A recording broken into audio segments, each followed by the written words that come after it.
کی ساری امت کے لیے دعا فرمائے، اپنے لیے بھی جتنے یہاں حاضر ہیں اور جو غائب ہیں ان کے لیے بھی دعا فرمائے، اور خالد صاحب ان کے خاندان ان کے بھائیوں کے لیے دعا فرمائے، خالد صاحب کو ان کے بھائیوں کو ان کے سارے خاندان کو اللہ پاک دین دنیا اور آخرت کی برکتوں سے نوازے۔ لوگ دعا کراتے ہیں، میں پہلی بار بات کر رہا ہوں، آپ سنتے رہتے، میرے دوست جانتے مجھے کہ لوگ صرف یاد میں متعلق ہے، میں اس لیے عرض کرتا ہوں اللہ تعالیٰ دین دنیا اور آخرت کی برکتوں سے نوازے، رزق حلال طیب عطا فرمائے۔ جو رزق حلال ہے اور طیب ہے اس کے ساتھ بھی آفتیں ہیں، مصیبتیں ہیں،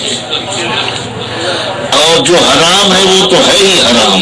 اللہ تعالیٰ حرام سے بچائے، رزق حلال طیب عطا فرمائے، یہاں اللہ کا ذکر ہوتا رہے، اللہ کی عبادت کرنے والے اس کی طاعت کرنے والے آتے جاتے رہیں، اور رزق تقسیم ہوتا رہے، اللہ کی مخلوق کھاتی پیتی رہے، لیکن اس کے ساتھ خصوصی یہ ہے کہ اللہ ہماری ایمان اور دین کی حفاظت فرمائے۔ جی میں دل میں دعا کیا کرتا ہوں، میرا ایک مذہب مشرب ہے اور آپ سب کے لیے انشاءاللہ میں دعا کروں گا اور اپنے لیے بھی کروں گا، اور اللہ نے جس طرح مجھے سمجھ عطا کی اس طریقے سے عاجزی انکساری کے ساتھ رب کریم جل مجدہ سے فریاد کر کے اس سے برکت طلب کروں گا، دنیا کے لیے بھی اور آخرت کے لیے، اور سید المرسلین رحمت للعالمین صلی اللہ علیہ وسلم کی ساری امت کے لیے، اس سارے شہر کے لیے، اس محلہ کے لیے خصوصی طور پر، اور صاحب خانہ یہ بننے والا ہے اور بن رہا ہے، اللہ ان کو بہت برکتیں عطا فرمائے اور نحوستوں سے بچائے، اور ارضی اور سماوی آفتوں بلاؤں سے بچائے۔ اللہ الہ الا اللہ محمد الرسول اللہ صلی اللہ علیہ وسلم کا نور اور اس کا اخلاص، اس کی خوشبو مجھے اور آپ کو عطا فرمائے۔ یہاں بزرگ بیٹھے ہیں، الحمدللہ نیک صالح بیٹھے ہیں، اور میں ان کی موجودگی میں یہ عرض کر رہا ہوں کہ اللہ کلمہ طیبہ کا اخلاص نصیب فرمائے۔ جو سنتے رہے مجھ سے وہ سنتے رہے، کچھ نئے لوگ ہیں سن لو، اخلاص کس کو کہتے ہیں؟ سید المرسلین رحمت للعالمین صلی اللہ علیہ وسلم نے فرمایا اللہ پاک لا الہ الا اللہ محمد الرسول اللہ کا اخلاص عطا فرمائے۔ صحابہ نے عرض کی وما اخلاصها یا رسول اللہ، یا حبیب اللہ اس کے اخلاص کیا ہے؟ فرمایا ان تحجزہ عن محارم اللہ، کہ تمام حرام کاموں سے یہ تم کو روک دے، تم بچ جاؤ گناہوں سے اور پاک ہو جاؤ۔ پہلے یہ اس کلمہ طیبہ کے اندر یہ طاقت ہے، جاذبیت ہے، خوشبو ہے اور نور ہے، اور اس قدر نور ہے کہ ایک بار لا الہ الا اللہ سیدنا محمد الرسول اللہ قبول ہو جائے، سات زمین سات آسمان اسی کے ایک بار کے نور سے منور ہو جائے۔ چاند اور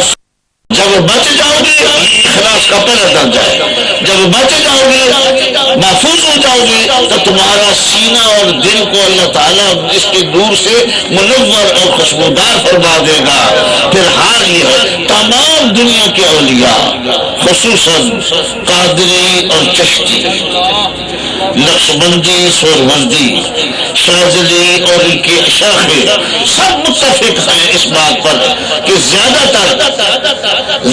تر اولیاء جو اللہ تعالیٰ تک پہنچے اور عرش معلیٰ کا مطالعہ کیا وہ لا الہ الا اللہ محمد الرسول اللہ ہے، اور دوسرا اللہ اللہ اللہ ہے۔ جب تک گناہ میں مبتلا ہے، وسوسے زیادہ آتے ہیں اور حوادثات میں آپ مبتلا ہیں، نفس اور شیطان کا حملہ ہوتا ہے، اس وقت تک لا الہ الا اللہ کا ورد زیادہ کرو،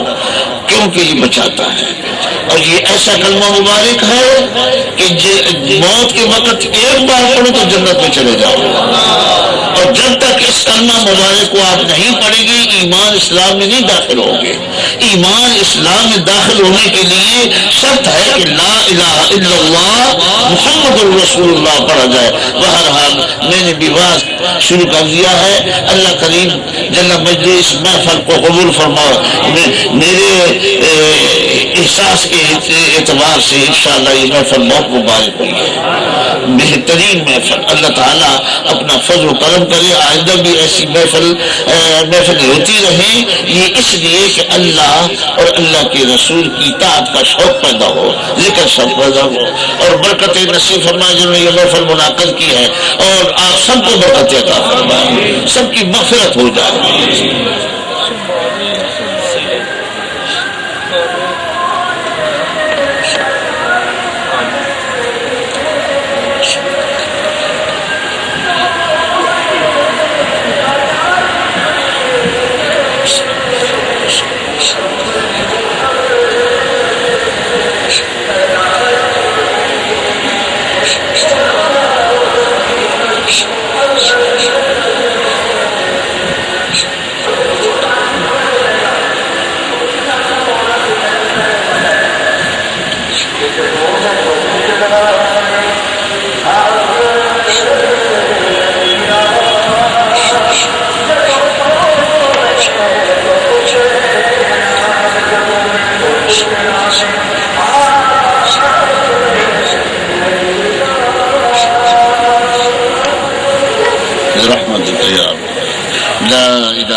الملك الحق المبين سيدنا محمد رسول الله الصادق المصدوق،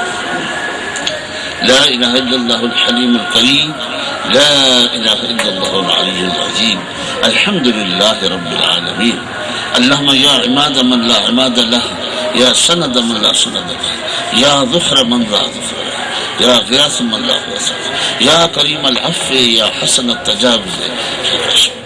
يا عظيم الرجاء، يا عناد الرجاء،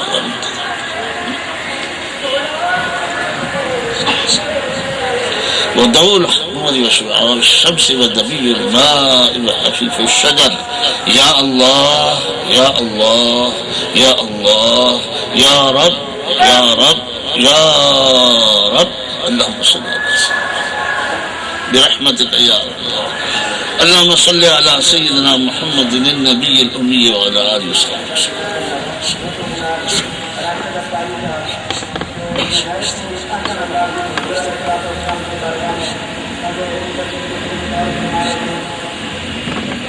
برحمتك يا ارحم الراحمين.